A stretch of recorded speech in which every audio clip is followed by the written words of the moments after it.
इस वीडियो में हम बात करेंगे ईरान, इजराइल और अमेरिका के युद्ध के बारे में। जब सबको ये लगता है हर दिन कि आज युद्ध खत्म हो जाएगा, आज सीज़फायर हो जाएगा, इस बीच ने ईरान ने अमेरिका को फिर से सीधा मैसेज दे दिया है कि जब तक लेबनान में शांति नहीं होगी कोई डील नहीं होगी। नमस्कार, आप देख रहे हैं न्यूज़ 18 डिजिटल प्लेटफॉर्म। मैं हूं आपके साथ श्रुति श्रीवास्तव।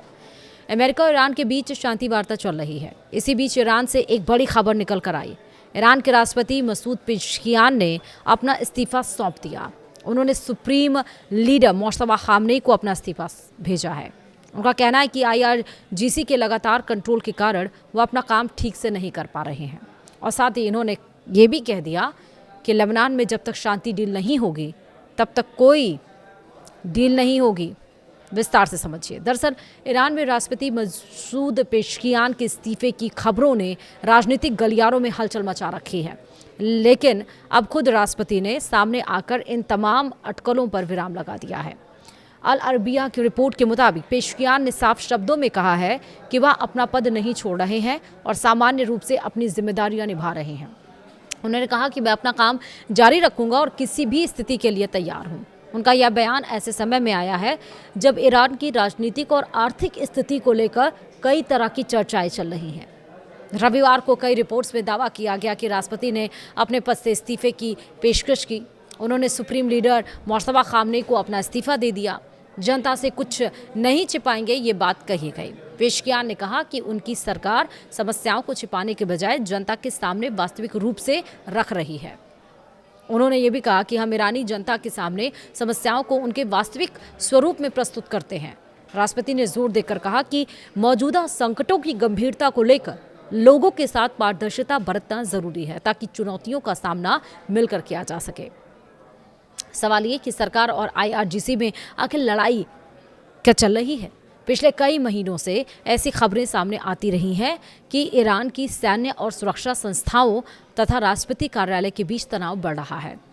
रिपोर्ट्स के मुताबिक IRGC धीरे धीरे राष्ट्रपति के कई अधिकार सीमित कर चुका है और सरकार के अहम हिस्सों पर उसका प्रभाव बढ़ गया है। जानकार सूत्रों का दावा है कि इसी वजह से पेज़ेश्कियान प्रशासन राजनीतिक और प्रशासनिक गतिरोध में फंस गया है। कहा जा रहा है कि इस टकराव के कारण न केवल कूटनीतिक बातचीत प्रभावित हुई है, बल्कि कैबिनेट में बदलाव और कई प्रशासनिक फैसले भी अटक गए हैं। अब क्या क्या हुआ है ईरान, इजराइल और अमेरिका के बीच में, वो अपडेट समझिए। ईरान की संसद के स्पीकर और मुख्य वार्ताकार मोहम्मद बाघेर कालीबाफ ने अमेरिका पर युद्ध विराम का उल्लंघन करने का आरोप लगाया है। उन्होंने कहा है कि अमेरिका ने ईरान के खिलाफ नौसैनिक नाकाबंदी जारी रखी है और लेबनान में इजरायली सैन्य कार्रवाइयों को रोकने के लिए कोई कदम नहीं उठाया। वहीं कालीबाफ ने सोशल मीडिया प्लेटफॉर्म X पर लिखा कि लेबनान में बढ़ते हमले और समुद्री नाकाबंदी इस बात का सबूत है कि अमेरिका युद्ध विराम की शर्तों का पालन नहीं कर रहा है। उन्होंने चेतावनी देते हुए कहा कि हर फैसले की एक कीमत होती है और उसका परिणाम समय आने पर सामने आएगा। तो वहीं लेबनान की राष्ट्रीय समाचार एजेंसी के मुताबिक इजराइल के एक ड्रोन ने दक्षिणी लेबनान के ज़ेफ्ता कस्बे के पास हाईवे पर चल रही एक कार को निशाना बनाकर हमला किया। इस हमले में कार चला रहे व्यक्ति की मौत हो गई, जबकि एक अन्य व्यक्ति घायल हो गया। एजेंसी से जारी तस्वीरों में कार पूरी तरह क्षतिग्रस्त दिखाई दे रही। फिलहाल मृतक की पहचान और हमले के पीछे के सटीक कारणों की आधिकारिक जानकारी सामने नहीं आई है। यह हमला ऐसे समय हुआ है जब दक्षिणी लेबनान में इजराइल और हिजबुल्लाह के बीच तनाव लगातार बढ़ता जा रहा है और सीमा क्षेत्र में सैन्य गतिविधियां तेज बनी हुई हैं। उन्होंने यानी कि ईरान ने साफ कर दिया है कि अमेरिका के साथ किसी भी संभावित समझौते में लेबनान में सीज़फायर की गारंटी शामिल होना जरूरी है। विदेश मंत्रालय के प्रवक्ता इस्माइल बाघाई ने कहा कि लेबनान में युद्ध समाप्त करने वाले किसी भी समझौते के लिए संघर्ष विराम एक अनिवार्य शर्त है। यह बयान ऐसे समय आया है जब इजराइल ने लेबनान में अपने सैन्य अभियान का दायरा बढ़ा दिया है और सीज़फायर के बावजूद नए हमले जारी हैं। ईरान के इस रुख से अमेरिका ईरान वार्ता और जटिल हो सकती है। वहीं इजरायली प्रधानमंत्री बेंजामिन नेतन्याहू ने सेना को बेरूत के दक्षिणी उपनगर दहिये इलाके में आतंकी ठिकानों पर हमले का आदेश दिया है। नेतन्याहू ने दावा किया है कि यह कदम हिजबुल्लाह की ओर से लेबनान में सीज़फायर के बार और लगातार उल्लंघन के बावजूद के जवाब में उठाया जा रहा है। दहिये को हिजबुल्लाह का प्रमुख गढ़ माना जाता है और इस आदेश के बाद लेबनान की राजधानी बेरूत में तनाव और बढ़ने की आशंका है, जबकि क्षेत्र में संघर्ष को लेकर अंतर्राष्ट्रीय चिंता पहले से बनी हुई है। ईरान ने कहा है कि उसके खिलाफ हमलों में इस्तेमाल होने वाले क्षेत्रीय सैन्य ठिकानों और संसाधनों पर जवाबी कार्रवाई करना उसका वैध आत्मरक्षा अधिकार है। विदेश मंत्रालय के प्रवक्ता इस्माइल बघाई ने कहा है कि किसी भी देश की जिम्मेदारी है कि उसकी जमीन या संसाधनों का इस्तेमाल दूसरे देशों पर हमला करने के लिए ना हो। यह बयान ऐसे समय में आया है जब कुवैत में इस्माइल और ड्रोन हमलों की खबरें सामने आई हैं।